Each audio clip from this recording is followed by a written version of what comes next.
आज Doubtnut app download करें।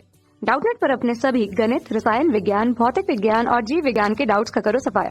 बस प्रश्न की फोटो खींचो, एक ही प्रश्न को क्रॉप करो और तुरंत वीडियो सोल्यूशन पाओ। अभी डाउनलोड करें। आज का जो हमारा प्रश्न है वो ये है कि क्या 50 और 60 के बीच कोई पूर्ण वर्ग नहीं है। तो इसके लिए जल्दी हम लोग देखते हैं कि 50 से पहले तक किसका पूर्ण वर्ग है। तो यदि आपको पता होगा कि यदि आप 7 का वर्ग करते हैं तो आप पाते हैं कि ये 7 सत्ते 49 आता है। यानी कि जो 49 एक संख्या है जो कि क्या है, एक 7 का पूर्ण वर्ग है। यानी कि हम ये कह सकते हैं 49 जो एक संख्या है वो क्या है, एक पूर्ण वर्ग संख्या है।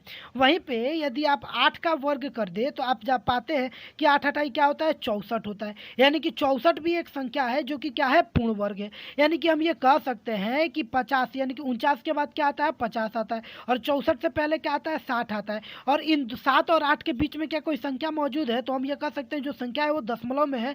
यानी कि हम ये कह सकते हैं कि 50 और 60 के बीच में 50 से पहले एक पूर्ण वर्ग संख्या मौजूद है और 60 के बाद यानी कि जो 64 है वो एक पूर्ण वर्ग संख्या है। यानी कि इसके बीच में यानी कि 49 और 64 के बीच में जो है वो कोई एक पूर्ण वर्ग संख्या मौजूद नहीं है। इसीलिए 50 और 60 के बीच भी कोई पूर्ण वर्ग संख्या मौजूद नहीं है। यानी कि ये जो कथन है वो कौन सा कथन है, तो ये एक सत्य कथन है। यानी कि इस प्रश्न का उत्तर होगा कि हाँ, 50 और 60 के बीच में कोई पूर्ण वर्ग नहीं है।